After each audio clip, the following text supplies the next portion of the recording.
السلام عليكم ورحمة الله وبركاته.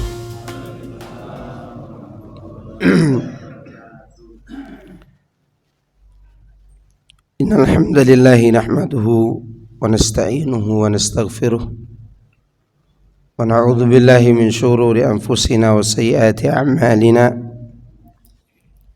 من يهده الله فلا مضل له ومن يضلل فلا هادي له. وأشهد أن لا إله إلا الله وحده لا شريك له وأشهد أن محمدا عبده ورسوله صلى الله عليه وعلى آله وأصحابه أجمعين وسلم تسليما كثيرا. أما بعد. Jemaah sekalian, a'azani Allah wa iyyakum. Alhamdulillah, kita bersyukur kepada Allah Subhanahu wa taala yang telah mengumpulkan kita di Masjid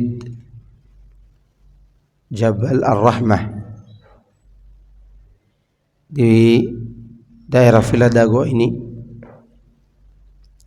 Dan ini adalah merupakan kenikmatan yang sangat besar, karena berkumpul untuk melakukan sholat berjamaah di masjid di waktu subuh adalah sesuatu yang berat bagi mereka yang memiliki kemunafikan di dalam hatinya. Dan dahulu Rasulullah sallallahu alaihi wasallam, bila beliau ingin mengecek siapa orang munafik dan siapa orang mukmin, beliau memperhatikan salat subuh. Karena salat yang paling berat bagi orang munafik adalah salatul fajr wa salatul isya. Salat subuh dan salat isya. Kemudian salawat dan salam semoga tercurahkan kepada Nabi kita yang mulia Muhammad sallallahu alaihi wasallam, kepada keluarganya, para sahabatnya, dan orang-orang yang senantiasa berjalan di atas sunnahnya sampai hari kiamat nanti. Sebelum kita menjelaskan apa yang akan kita jelaskan ini, mungkin sebagian bapak-bapak belum ada yang mengenal saya. Dulu sebelum pandemi saya sering ngisi di masjid ini, cuman kajian ibu-ibu jam 9 pagi. Ya, sering sekali saya datang ke sini. Ya. Namun sekali lagi kajian ibu-ibu dulu jam 9 pagi. Saya biasa dipanggil Mashkur Abu Mawaddah. Dan saya berasal di daerah Bima NTB sana. Dan sekarang saya tinggal di Sawangan, Depok.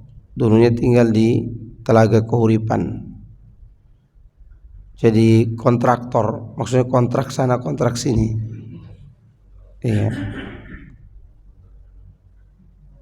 Jadi mulai dari tahun 2012 sampai hari ini, berarti udah kurang lebih 10 tahun lebih lah tinggal di daerah Jabodetabek ini. Kegiatan setiap hari, alhamdulillah, saya mengajar tafsir sama kitab-kitab akidah dan beberapa kitab fikih yang instan. Maksudnya tidak ada pembahasan yang berbelit-belit di dalamnya, karena memang untuk para pemula fikihnya. Tapi sebelum itu saya sempat menjadi guru tajwid, karena dulu suara saya masih panjang dan masih bagus. Sekarang udah sering konser kayaknya, sering isi kajian jadi begini, apalagi khutbah Jumat.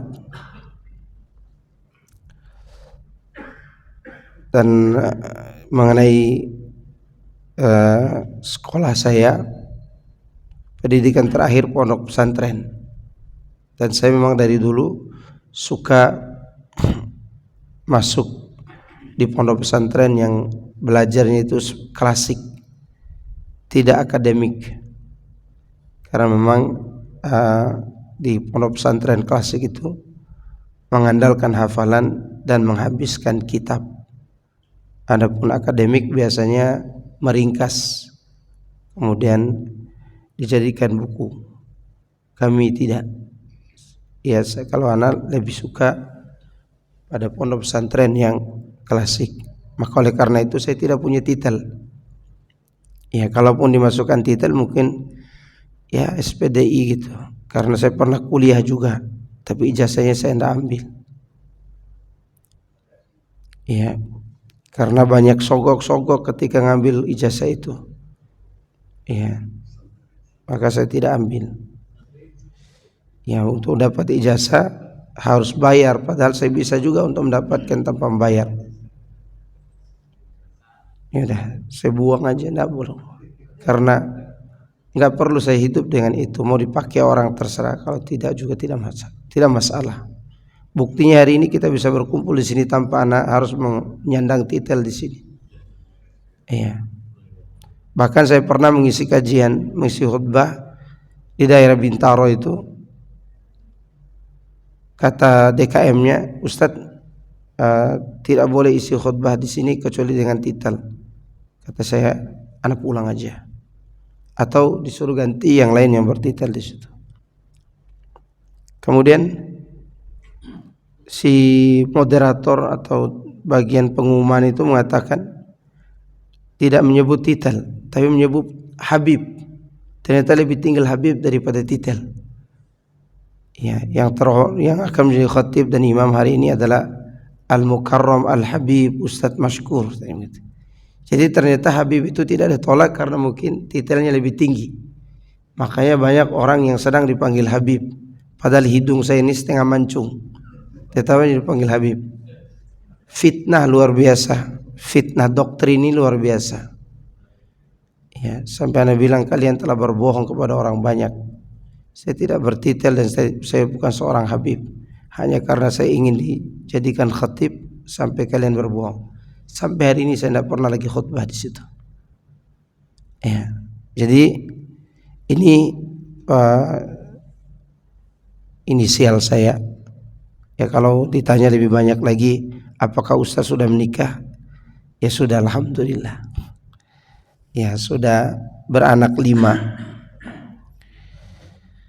Taib, insyaallah kita hari ini akan membahas ahkamul udhiyah, hukum-hukum yang berkaitan dengan kurban. Kurban itu bahasa Arab, artinya mendekatkan diri kepada Allah. Itu kurban. Dan kurban ini biasanya diistilahkan dengan udhiyah. Udhiyah itu adalah binatang yang disembelih pada hari raya Idul Adha dan hari tasyrik dengan ketentuan binatang tertentu. Jenisnya onta, sapi dan turunannya yaitu kerbau, kambing dan juga domba. Itu binatang yang akan kita sembelih waktu Idul Adha. Kemudian dalil tentang disyariatkannya menyembelih hewan kurban sangat banyak sekali. Di antaranya qul inna salati wa nusuki wa mahyaya wa mamati lillahi rabbil alamin. Katakanlah sungguhnya salatku dan nusuk. Nusuk di sini memiliki makna khusus, yaitu makna kurban. Karena nusuk itu arti asalnya ibadah secara umum. Ya, makanya umroh haji itu mengambil kalimat ini, manasik. Manasik karena kaitannya dengan ibadah. Nah, nusuk di sini berbeda penafsiran para ulama. Wa nusuki apa artinya? Apakah kurban atau ibadah secara umum? Yang benar adalah kurban. Menyembelih hewan kurban. Karena Allah sudah menyebutkan ibadah khusus juga sebelumnya. Qul inna salati. Katakan sungguhnya salatku. dan sembelihanku, hidup dan juga matiku hanya untuk Allah Rabb semesta alam. Allah juga berfirman, fasalli li rabbika wanhar, dan salatlah untuk Rabbmu dan menyembelihlah. Ini diantara dalil tentang masyru'iyahnya berkurban. Kemudian disebutkan juga ijma' para ulama tentang itu. Tidak ada khilaf di antara para ulama tentang kurban. Namun mereka berselisih tentang hukumnya, apakah dia wajib atau sunnah. Tentang disyariatkannya mereka sepakat, seluruh mazhab, seluruh ulama, ya. Sedangkan hukumnya apakah dia wajib atau sunnah, nah di sini terjadi silang pendapat di antara mereka. Yang berpendapat akan wajibnya kurban ini adalah Al-Imam Abu Hanifah dan salah satu pendapat Imam Malik serta salah satu pendapat Imam Ahmad. Kalimat salah satu pendapat ini berarti mereka memiliki dua pendapat. Ini menunjukkan satu orang ulama berselisih dengan dirinya sendiri. Ini sudah hal yang wajar. Tidak seperti kita hari ini, kita berselisih sedikit udah bertengkar. Ya, udah bertengkar. Itu bertengkar sepanjang jalan. Dari rumah sampai ke kantor dibicarakan pertengkarannya. Mulai subuh tadi sampai nanti sore, belum selesai pula. Imam Ahmad memiliki dua pendapat tentang ini. Di antara pendapat beliau, salah satu pendapatnya adalah bahwa kurban itu hukumnya wajib. Dalam pendapat yang lain dia katakan sunnah muakkadah. Ya. Apa dalil yang menunjukkan bahwa kurban itu wajib? Pertama, surah Al-Kautsar. Fashalli li rabbika wanhar. Di situ ada kalimat wa, ada huruf waw. Dalam bahasa Arab waw ini disebut dengan waw ataf yang dipakai untuk taswiyah, menyamakan status kalimat sebelum dan sesudah kata ini. Kalau sholat wajib berarti wanhar juga wajib, karena waw ini waw yang menyambung kata, tapi tidak sekedar menyambung kata, tapi menyamakan hukum. Kalau sholat 5 waktu itu wajib, maka wanhar, an-nahru itu juga wajib. Apa nahru? Penyembelihan. Fasalli li rabbika wanhar. Wanhar ini artinya dan sembelihlah untuk Rabb. Ini dalil yang dipakai oleh orang-orang para ulama yang mewajibkannya. Ya. Dalil yang lain dari sunnah Nabi sallallahu alaihi wasallam, bahwa Nabi sallallahu alaihi wasallam bersabda, "Man kana lahu sa'atun walam yudhi fala yaqrabanna musallana." Siapa yang memiliki kemampuan untuk berkurban dan dia tidak berkurban, maka jangan sekali-kali dia dekati tempat sholat kami ini. Perhatikan di akhir hadis ini, jangan mendekati tempat sholat kami ini. Ini adalah merupakan kalimat boikot.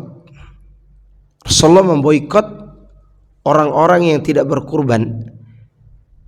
Ini menunjukkan bahwa kurban itu wajib. Karena tidak boleh dalam agama memboikot orang yang tidak melaksanakan sesuatu yang hukumnya sunnah. Tidak boleh. Ya, misalnya ada orang yang tidak pernah melakukan sholat tahajud misalnya, tapi dia rajin sholat 5 waktu. Orang ini tidak boleh diboikot, tidak boleh dihindari, maksudnya begitu. Tidak boleh dilarang untuk bertemu dengan kita. Kenapa? Karena dia meninggalkan sesuatu yang sunnah. Tapi kalau dia meninggalkan sesuatu yang wajib, seorang yang meninggalkan sesuatu yang wajib, bisa saja dalam beberapa keadaan dia harus diboikot. Contoh, Ka'ab bin Malik ketika tidak ikut perang Tabuk itu diboikot karena dia tidak mengikuti sebuah perintah kewajiban.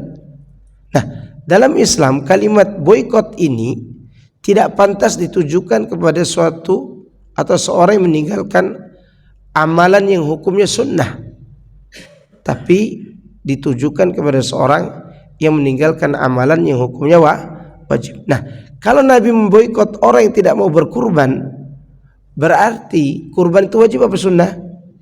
Wajib. Ini pendapat yang pertama. Saya kira ini pendapat yang kuat dalam hal ini. Ada yang berpendapat kurban itu sunnah muakkadah bagi mereka yang mampu. Di antaranya pendapat Al-Imam Syafi'i dan salah satu pendapat Imam Ahmad dan Imam Malik. Ya. Dan yang berpendapat wajib Abu Hanifah tadi tidak hanya ulama mazhab yang terkenal, tapi juga Al-Imam Al-Auza'i, ya, dan yang lainnya. Mereka berpendapat wajib. Tapi saya kira untuk kehati-hatian kita tidak boleh meninggalkan kurban ini kalau kita mampu, karena khawatirnya adalah wajib. Kalau wajib kita bisa berdosa meninggalkannya. Ya. Terkadang kita ini sulit untuk berkurban itu. Lebih mudah membeli HP yang harganya 5 juta daripada patungan 2.700.000 atau 3 juta. Ya kan?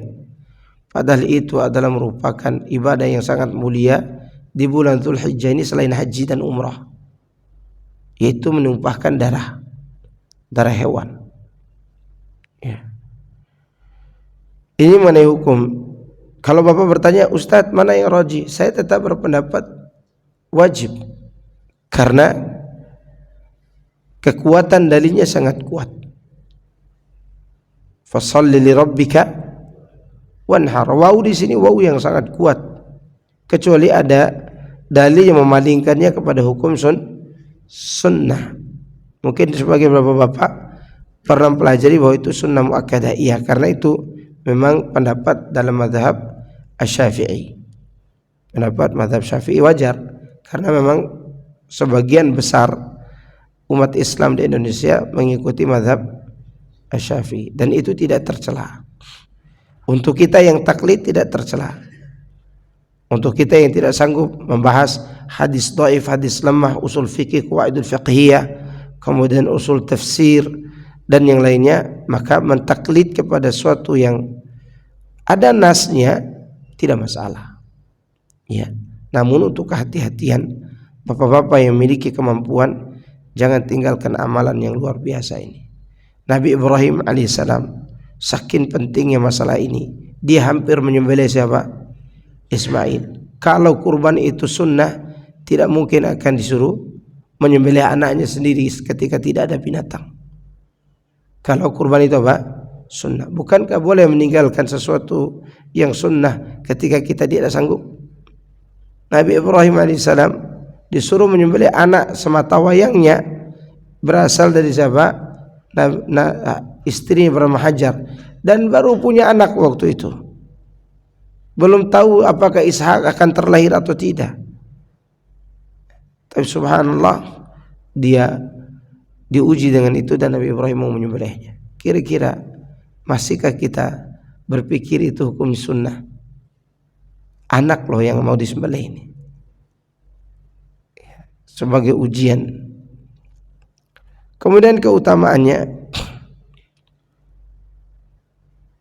orang yang menghidupkan syiar-syiar Allah termasuk berkurban ini, makanya kurban itu tidak boleh sembunyi-sembunyi. Kalau ada orang mengatakan, Pak, tidak sembelih hewan kurban, enggak. Padahal di dalam rumahnya dia lagi menyembelih kambing. Ditanya istri anaknya, kenapa tidak sembelih di luar, Pak? Takut riya, kata dia begitu. Ini tidak boleh.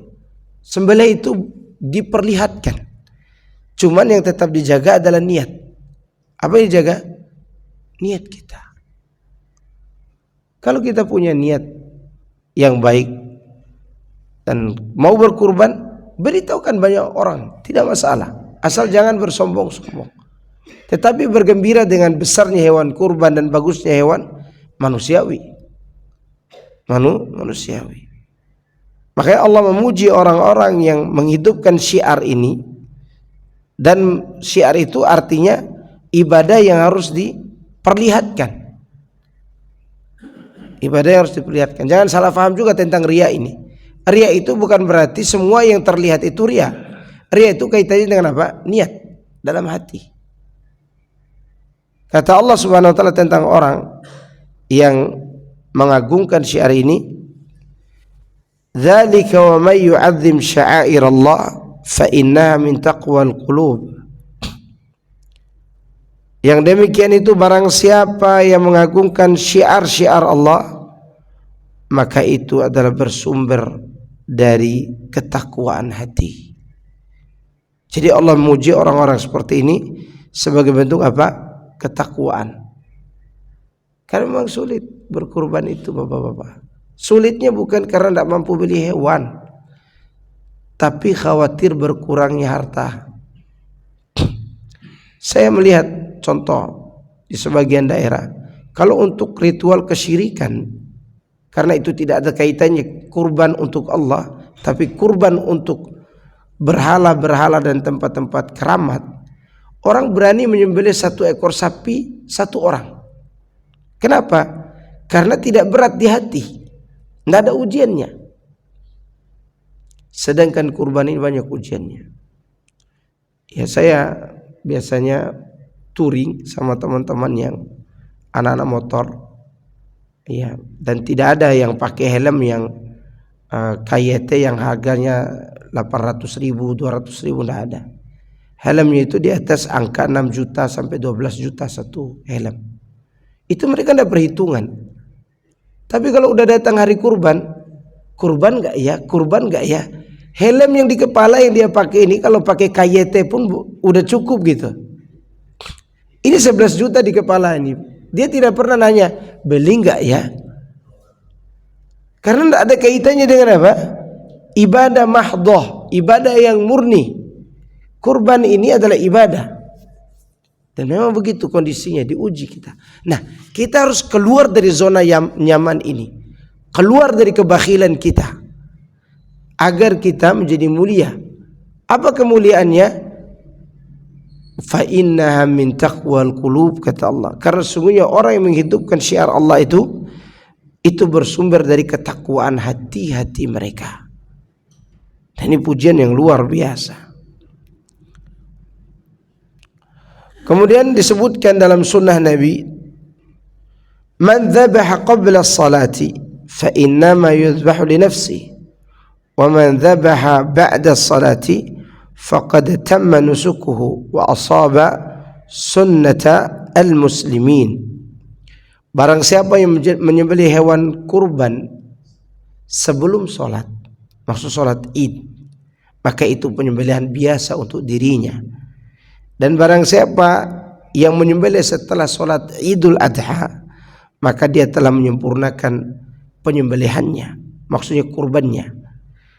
Dan sungguh dia telah menyamai atau telah benar di dalam melaksanakan sunnah Rasulullah sallallahu alaihi wasallam. Ya.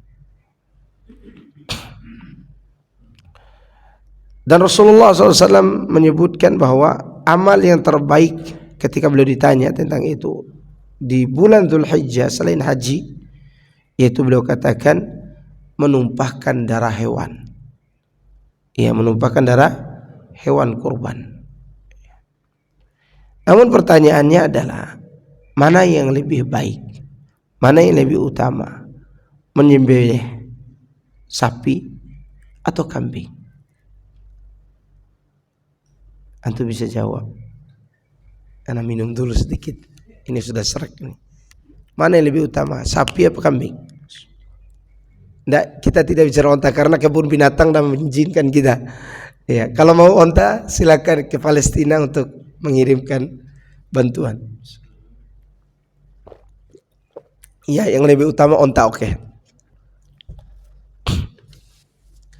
Yang lebih utama onta, betul. Saya sengaja menyebut sapi sama kambing itu karena memang di sini hanya sapi dan kambing. Nah, sekarang berdua, sapi dan kambing itu mana yang lebih utama? Oke. Kalau statusnya masing-masing satu orang satu hewan, maka yang satu orang satu sapi lebih utama daripada yang satu orang satu kambing. Bagaimana kalau satu sapi 7 orang? Satu sapi 7 orang dengan 1 orang 1 kambing, mana yang lebih utama? Oke, kambing. Maka disinilah para ulama berselisih. Kalau mayoritas masyarakat menganggap daging sapi lebih enak daripada daging kambing, maka utamanya patungan 1 ekor sapi. Bukan berarti tidak boleh kambing, kita bicara lebih utama. Tapi kalau satu daerah atau satu komunitas daerah itu menganggap kambing lebih enak dagingnya, maka kambinglah yang lebih utama untuk dikorbankan. 1 orang kambing, 1 kambing untuk 1 orang. 1 kambing untuk 1 orang dibandingkan dengan 7 orang untuk 1 sapi. Jadi keutamaannya itu ditentukan oleh rasa. Kalau di komunitas orang-orang kampung Melayu karena banyak orang Arab, biasanya mereka suka makan kambing daripada apa? Sapi. Maka Rasulullah SAW setiap kurban beliau menyembelih apa? Kambing. Karena memang orang Arab, terutama Nabi SAW, suka kambing. Nah sekarang orang Pamulang ini lebih suka daging sapi atau daging kambing? Nanti di rolling aja, di rolling ya, kambing atau sapi. Ya. Itu dari satu sisi. Sisi yang kedua, dan sisi ini tidak begitu utama daripada yang pertama. Dilihat daripada jumlah daging yang akan dibagikan. Karena di antara bagian daging itu ada untuk fuqara dan masakin. Ya. Saya pernah menyembelih sendiri 2 ekor kambing dengan patungan sapi untuk 7 orang. Tentu pembagian daging sapi jauh lebih banyak daripada pembagian daging apa? Kambing. Nah, itu dipikirkan nanti ya. Tapi kalau ditanya apakah boleh dua-duanya? Memang dua-duanya boleh. Sapi dan kambing itu. Taib. Ini mengenai keutamaan saja, tidak menafikan yang lain. Hikmah. Apa hikmah di balik kurban ini? Pertama, untuk menghidupkan kembali sunnah Nabi Ibrahim alaihissalam, di mana yang pertama kali diperintahkan untuk berkurban itu adalah Nabi Ibrahim. Maksudnya kurban dengan menyembelih hewan. Ya, kemudian yang kedua sebagai bentuk syukur kita kepada Allah Subhanahu wa ta'ala atas nikmat hewan. Ya, atas nikmat hewan.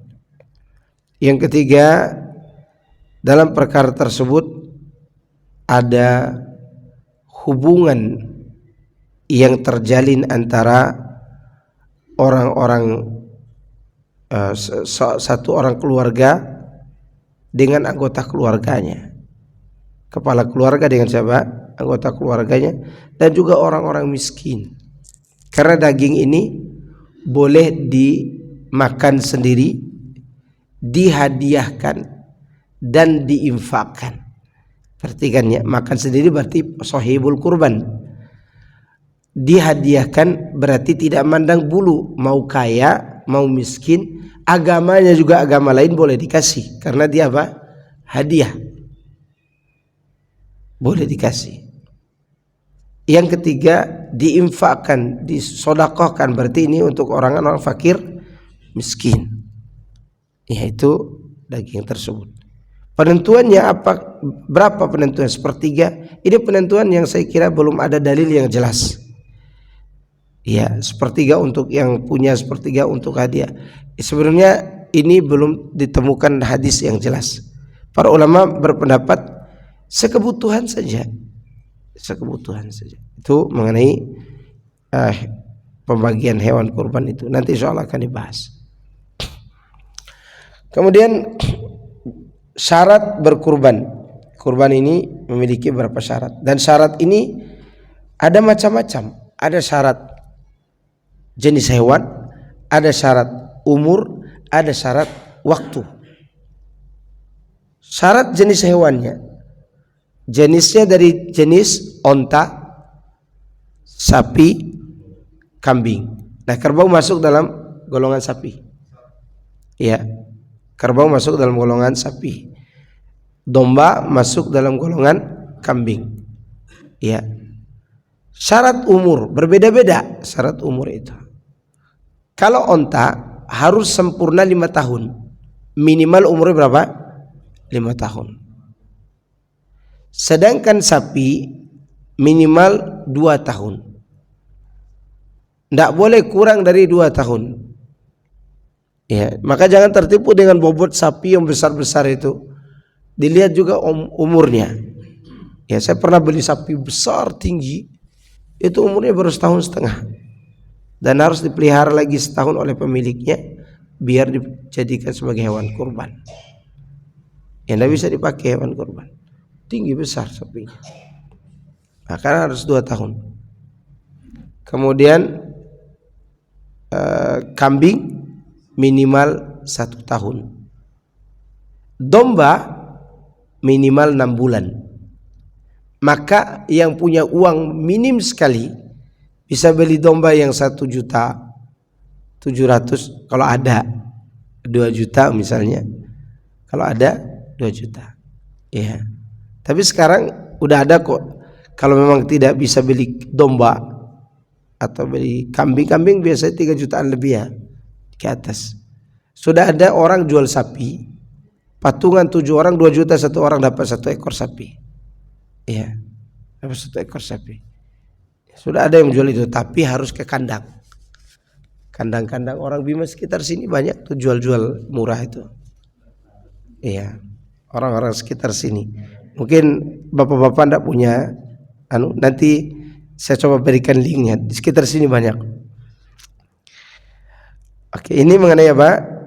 Sapi dan domba. Sapi berapa tahun tadi? 2 tahun. Kambing 1 tahun. Sapi 2 tahun, sapi 1 tahun, kambing 1 tahun, domba minimal 6 bulan. Ya, minimal 6 bulan. Ini syarat apa? Usia. Tadi syarat jenis, sekarang syarat usia. Sekarang syarat waktu penyembelihan. Syarat waktu penyembelihan, khilaf para ulama tentang ini. Tapi pendapat yang benar adalah yang benar setelah sholat Idul Adha, berdasarkan dalil yang kita sebutkan di atas tadi. Baru sembelihannya itu dianggap sembelihan hewan kurban. Ya. Syarat yang keempat, berarti tadi syarat ketiga, keempat, syarat cacat. Tidak boleh apa? Cacat. Cacat yang tidak boleh atau tidak sah hewan itu dipakai kurban ada 4. Selain 4 ini, kalau ada cacat, misalnya dikebiri, misalnya tanduknya patah, telinganya dipotong atau dibelah, ya, itu tidak masuk sebagai sesuatu yang cacat yang menyebabkan hewan tersebut tidak sah. Ya, hanya 4 cacatnya. Buta mau sebelah atau dua-dua, tapi buta permanen tidak bisa sembuh. Walaupun hanya buta sebelah. Tapi kalau butanya itu rabun malam, sah. Karena ada binatang, saya ini mengembala dari kecil. Iya, hanya ke kota aja gaya-gaya kayak gini. Waktu di desa saya pengembala. Iya. Jadi ada hewan itu rabun malam tidak bisa lihat. Kalau sudah masuk sore itu udah perlu dibimbing hewan itu. Tapi kalau udah pagi matahari ada, dia bisa melihat. Yang ini boleh dipakai. Yang dimaksud dalam hadis itu yang butanya jelas sulit untuk disembuhkan. Itu pertama. Yang kedua, patah tulangnya, patah kakinya, atau pincang nggak bisa sembuh. Yang ketiga yaitu kurus tak bersumsum. Biasanya itu binatang yang udah tua. Ya, binatang yang udah tua. Beda dengan bapak-bapak. Semakin tua seperti kelapa, semakin apa? Bagus santannya. Kalau hewan, dia semakin tua itu semakin tidak bersumsum. Yang keempat yaitu berkaitan dengan sakit yang tidak bisa sembuh. Seperti apa misalnya yang tidak bisa sembuh? Mungkin PMK kalau tidak segera divaksin. Ya, PMK itu salah satu penyakit yang sulit sembuh. Nah, namun 4 aib ini kalau muncul setelah kita menentukan hewan kurban dan sudah masuk 1 Dzulhijjah, lalu muncul aibnya, tadinya ini hewan sempurna. Kita akhirnya di bulan tanggal 1 Dzulhijjah tentukan kambing ini saya mau pakai kurban. Ini sehat, tidak ada aib satupun, tidak ada aib ini. Lalu di perjalanan sampai hari H, dia sakit-sakitan atau patah kakinya, maka dia sah dipakai berkurban. Kenapa? Karena kita sudah tentukan sebagai hewan kurban dan dia sudah masuk dalam syarat tadi. Beda halnya hewan ini, karena ada 3 ekor punya bapak, niatnya mau jual 2 ekor, tapi belum ditentukan mana yang dijual, mana yang dipakai kurban.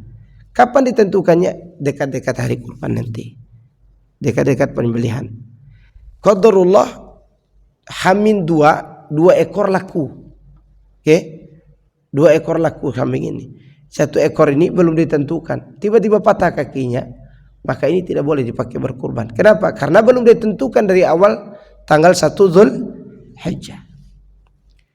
Kenapa saya bahas ini? Karena biasanya bapak beli sapi dari daerah tempat lain, ada sebagian keadaan sapi turun dari pick up atau truk, patah kakinya, lalu kena was-was, aduh, di mana cari gantinya ini, kan gitu kan? Apakah sah tuh sapi dipakai untuk berkurban? Sah. Kenapa? Karena sudah ditentukan kan. Bapak pergi beli ke kandang udah ditentukan kayak itu. Untuk apa tuh hewan pergi beli? Nggak mungkin untuk bajak sawah. Berarti itu sudah masuk sebagai hewan kurban yang sah untuk dipakai berkurban. Jelas sampai sini? Ini saya jelaskan karena jarang orang mau menjelaskan ini. Taunya patah kakinya udah tidak dipakai kurban. Ketika Anda membanting hewan itu, apa Anda tidak tahu kalau salah satu kakinya juga mungkin bisa patah? Iya enggak? Apalagi membantingnya itu main keras, udah bisa patah kakinya. Ya, jadi kalau sudah ditentukan sebagai hewan kurban ketika masuk 1 Dzulhijjah, maka hewan ini konsekuensinya pertama udah tidak boleh dijual, haram hukumnya dijual, karena sudah ditentukan sebagai hewan kurban. Ya. Yang kedua, kalau terjadi salah satu cacat yang 4 tadi setelah masuk 1 Dzulhijjah dan dia sudah ditentukan tadi, maka tidak berpengaruh pada aib ketidaksahannya tadi. Jelas? Ini saya kira sangat jelas. Keuntungan dia ini ketika terjadi sakit, dia tetap sah jadi hewan kurban kalau udah ditentukan. Tapi kalau belum ditentukan juga ada keuntungannya. Apa keuntungannya? Kalau ini bisa dibeli lebih mahal oleh orang, bisa dijual lagi. Jelas nggak? Yang pertama keuntungan ibadah, yang kedua keuntungan duniawi, tinggal dipilih saja. Ya, karena misalnya saya pemelihara kambing ini misalnya sekarang nggak pelihara. Ya, saya punya kambing 3. Kemarin kambing ini diminta orang 5 juta, saya belum kasih. Tapi saya juga belum tentukan ini harga, belum tentukan ini sebagai hewan kurban. Udah mendekati seminggu sebelum kurban, 3-4 hari sebelum kurban, ini belum laku juga dan belum tentukan juga, karena saya menunggu harga yang lebih tinggi. Dan ini kalau ada yang meminta nantinya, maka masih boleh saya jual karena saya belum tentukan. Itu keistimewaan yang ini begitu. Tapi bila terjadi cacat nih kambing, udah tidak boleh lagi saya pakai kurban, karena belum ditentukan kurban. Oke, ini syarat sah, selamat dari 4 cacat ini. Apa tadi? Buta, yang jelas butanya. Patah, jelas patahnya atau pincangnya. Sakit yang tidak mungkin disembuhkan, artinya tidak bisa disembuhkan sampai hari H, sampai penentuan. Yang kelima, yang keempat, kurus atau udah tua, tidak ada sumsumnya. Yang keempat ini ada yang salah faham tentang ayat Allah, la yanalallaha luhumuha wala dima'uha walakin yanaluhu taqwa minkum. Tidak sampai kepada Allah daging dan darah hewan itu, tapi yang sampai takwa dari hati kalian. Ada yang salah faham tentang ayat ini sehingga dia beli hewan kurus. Kenapa kau beli yang kurus? Kan tidak sampai kepada Allah daging dan darahnya. Iya betul, tapi tidak sampai juga dagingnya kepada fakir miskin. Iya kan? Sedangkan tujuannya adalah untuk itu. Maksudnya Allah tak butuh daging dan darah hewan yang gemuk itu. Itu. Ini mengenai apa? 4 aib ini. Nah, keluar dari 4 aib ini maka semuanya sah. Patah, tanduk, ya kemudian telinganya dindi. Kan sapi harus dipakai ini tuh, apa namanya, tali dicocol hidungnya. Berarti itu juga aib, karena itu sudah ada kekurangan dan itu tidak berpengaruh. Naam, wallahu taala alam. Ini mengenai syarat aib. Kemudian ada yang menambahkan syarat yang kelima, yaitu niat. Niat berkurban harus ada. Innamal a'malu bin niat. Ya. Dan niat itu ada dalam hati. Adapun penyebutan ketika sembelih, bismillahi Allahu akbar, Allahumma hadha anni wa an ahli baiti. Dengan menyebut nama Allah, Allah Maha Besar. Ya Allah, sungguhnya ini penyembelihan dariku dan juga dari anggota keluargaku. Jadi anggota keluarga dapat pahala juga. Ya. Taib. Ini mengenai syarat. Kepemilikan hewan, siapa saja yang memiliki, ini perlu dijelaskan. Menurut pendapat yang rajih, sebaik-baik yang memiliki hewan kurban itu adalah kepala keluarga. Sedangkan anak dan istrinya ikut dalam pahala. Artinya gini, ini hewan siapa ini? Bapak fulan. Tapi yang beli istrinya, lebih baik dikasih nama bapaknya. Berarti istrinya dapat 2 pahala. Dapat pahala membantu suaminya dalam berkurban dan juga ikut pahala suaminya berkurban. Karena anak istri dia ikut serta. Ya, kecuali kalau anak itu sudah balik dan punya penghasilan sendiri, dia beli hewan sendiri, itu yang terbaik. Ini mengenai kepemilikan hewan. Apakah orang yang telah wafat boleh dibelikan hewan sebagai milik dia? Yang benar adalah jika dia berwasiat sebelum meninggal, nanti di bulan Dzulhijjah ini tahun 2025 saya mau berkurban. Saya berwasiat mau kurban. Ternyata qadarullah dia meninggal, maka belikan hewan buatnya karena wajib wasiat. Tapi kalau tidak berwasiat, meninggalnya udah lama, kita belikan kambing buat dia, maka ini sebaiknya dihindari karena tidak pernah dilakukan oleh Rasulullah SAW. Beliau punya istri tercinta namanya Khadijah. Beliau tidak pernah belikan kambing buat Khadijah. Tapi dalam urusan pahala boleh menyertakan orang yang sudah wafat. Misalnya saya sudah meninggal ibu saya katakan Allahumma hadha anni wa an ahli baiti wa an ummi. Ya Allah, ini ke hewan kurbanku dan juga anggota keluargaku dan ibuku yang telah wafat. Dalam penyertaan pahala boleh. Boleh. Karena dia tidak berwasiat tadi. Ini mengenai kepemilikan hewan. Ya. Siapa yang berhak menyembelih? Ya, lebih afdolnya sih yang punya hewan.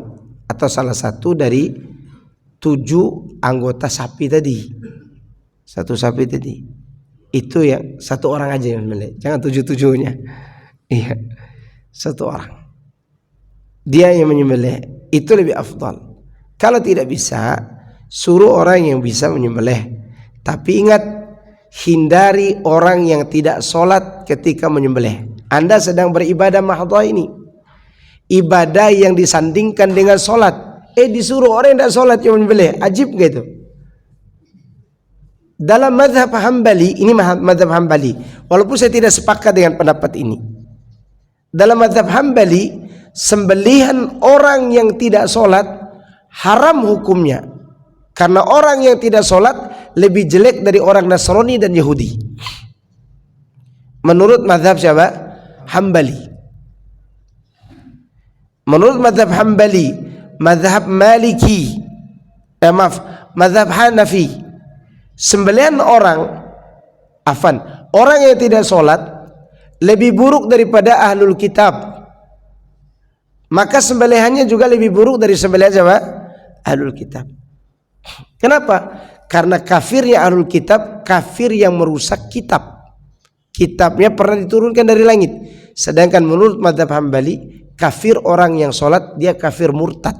Dan kafir murtad lebih jelek daripada apa? Orang ahlul kitab. Maka penyembelihannya menurut mazhab Hambali tidak sah alias haram hukumnya. Tapi dalam mazhab Syafi'i dirinci. Dan ini yang saya pegang. Dirinci orang yang tidak sholat itu. Kalau dia tidak sholat, mengatakan sholat tidak wajib, dia juga murtad. Karena dia yakini sholat tidak wajib. Kalau dia tidak sholat karena malas tapi terkadang sholat, ini sah penyembelihannya. Namun orang ini lebih buruk dari pezina, lebih buruk dari pembunuh, lebih buruk dari koruptor. Kenapa? Karena dia meninggalkan sholat. Walaupun sembelihannya sah, tapi orang ini lebih buruk dari siapa? Pezina. Ada di sini yang mau menyuruh Germo suruh menyembelih sapinya. Pak Germo, sini sembelih sapi saya, mau? Padahal orang meninggalkan sholat lebih buruk daripada ini menurut mazhab Syafi'i. Maka minimal orang yang meninggalkan sholat itu statusnya tidak jelas dan diperselisihkan oleh para ulama tentang keislamannya. Dan kita punya ibadah besar di waktu Idul Adha, namanya menyembelih hewan, lalu diserahkan kepada orang yang tidak taat kepada Allah ini, dan lebih buruk dari pezina tadi. Maka ini sesuatu yang aneh bin ajaib. Ya, maka hindarkan orang yang tidak sholat. Tapi kalau menyayat silakan, karena menyayat tidak ada kaitannya dengan niat. Kaitan niat itu adalah ketika menumpahkan darah hewan itu. Begitu. Menumpahkan darah hewan. Ini mengenai hukum-hukum yang berkaitan dengan orang yang menyembelihnya. Sampai kapan, dari kapan dan sampai kapan menyembelih itu waktunya? Waktunya setelah sholat Idul Adha sampai menjelang setelah asar di hari tasyrik tanggal 13 Dzulhijjah. Ya. Setelah Idul Adha, sholat Idul Adha, dan setelah asar sampai setelah asar tanggal 13 Dzulhijjah hari tasyrik. Ini waktu-waktu menyembelih. Maka bapak-bapak yang belum punya uang untuk menyembelih hewan kurban di tanggal 10 Dzulhijjah, ternyata adanya di tanggal 12, maka boleh langsung beli. Ya. Dan yang perlu diperhatikan bagi mereka yang berniat kurban mulai tanggal 1 Dzulhijjah kemarin sampai dia menumpahkan darah hewannya, tidak boleh lagi potong kuku dan tidak boleh mencukur bulu-bulu mulai dari rambut sampai bulu kaki, tidak boleh lagi. Ya, tapi bagaimana kalau begini Pak Ustadz? Pertanyaannya supaya tidak ditanyakan nanti, saya tanyakan sekarang. Ada orang dia tidak niat kurban dari tanggal 1 Dzulhijjah, tanggal 1, tanggal 2, tanggal 3, tanggal 4 dia udah cukur rambut, potong kuku, dan seterusnya. Lalu tiba-tiba di tanggal 5 Dzulhijjah dia dapat fulus. Lalu dia beli seekor sapi sendirian lagi. Ya. Apakah orang ini boleh berkurban? Jawabannya boleh. Apakah dia berdosa potong kuku tadi? Tidak, karena sebelum itu dia belum berniat. Bagaimana kalau sudah berniat? Dia niat akan kurban tahun ini, tapi dia potong-potong kukunya tidak sengaja, lupa. Berdosakah dia? Tidak, karena dia lupa. Sekarang pertanyaannya, dia kepengen ganteng ke kantor. Dia tahu dia akan berkurban tahun ini. Dia berniat dari tanggal 1 Dzulhijjah. Lalu dia cukur rambutnya supaya dia ganteng. Ya kan bahasa orang sana gitu. Tenang aja. Ini yang belum bisa berubah ini, sulit banget. Ya, apa? Ganteng. Ya, oke. Itu aja. Ya. Karena tidak enteng di sini nih. Oke, dia cukur rambutnya. Dan dia sengaja. Apakah tetap sah kurbannya? Jawabannya sah, tapi dia berdosa. Berdosa, melakukan larangan. Berarti kalaupun berdosa tidak membatalkan apa?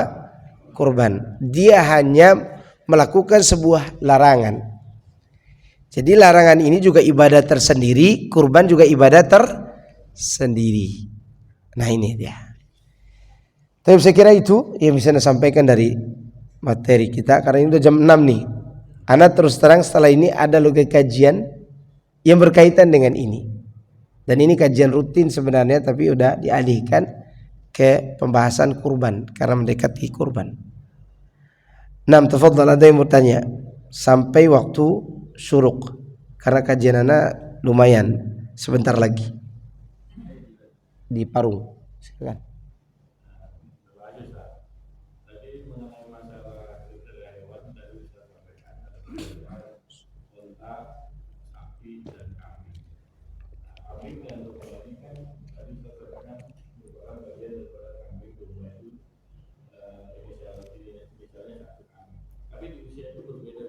Iya. Ada dalilnya. Rasulullah SAW menyampaikan hal itu. Karena dia ada dalilnya. Kalaupun kerbau itu tidak ada dalilnya. Karena dia mirip dengan sapi, dalilnya adalah kias. Dikiaskan ke sapi, kerbau itu. Iya, maka kalau dikias berarti harus sama umur, ya, dan juga status daripada hukum memakannya. Ya. Sedangkan kambing dan domba itu bukan kias sebenarnya. Hanya jenisnya yang sama, tapi dalilnya ada. Kambing 1 tahun, domba 6 bulan. Udah sah. Kalau tidak ada dalil itu, maka dia harus ikuti umur siapa? Umur apa? Kambing. Oke. Oke, ada lagi? Silahkan bertanya. Waktu syuruk jam berapa? Tadi udah lewat berarti. Nggak apa-apa, ada yang mau bertanya silakan. Kuda tidak boleh, karena sudah ditentukan jenisnya. Kata orang sih yang paling enak dagingnya kijang. Mendoyan ya, rusa ya, rusa. Kuda, tapi banyakkan sapi, Pak. Iya, di Bima itu kuda ya betul banyak, tapi yang menjadi motonya adalah tempat 1.000.000 sapi. Banyak banget. Maka kerbau sulit datang dari Bima ke sini. Populasinya udah mulai habis. Dibawa ke Kalimantan.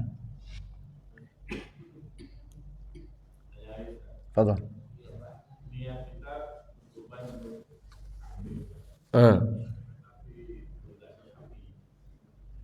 Nggak apa-apa. Yang dilihat itu niat kurbannya. Berubah ke sapi atau kambing itu bukan urusan. Sebenarnya saya hari ini juga berniat mau kurban sapi, kurban kambing. Tapi ada beberapa yang menawarkan kemarin, ada yang melelang sapinya, ada yang sampai 10 juta lelang sapinya ke saya, dan umur udah 2 tahun.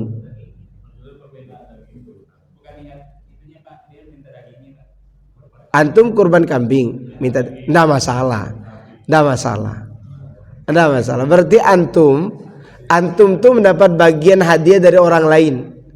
Tidak makan hewan sendiri, enggak apa-apa. Sah-sah aja. Saja.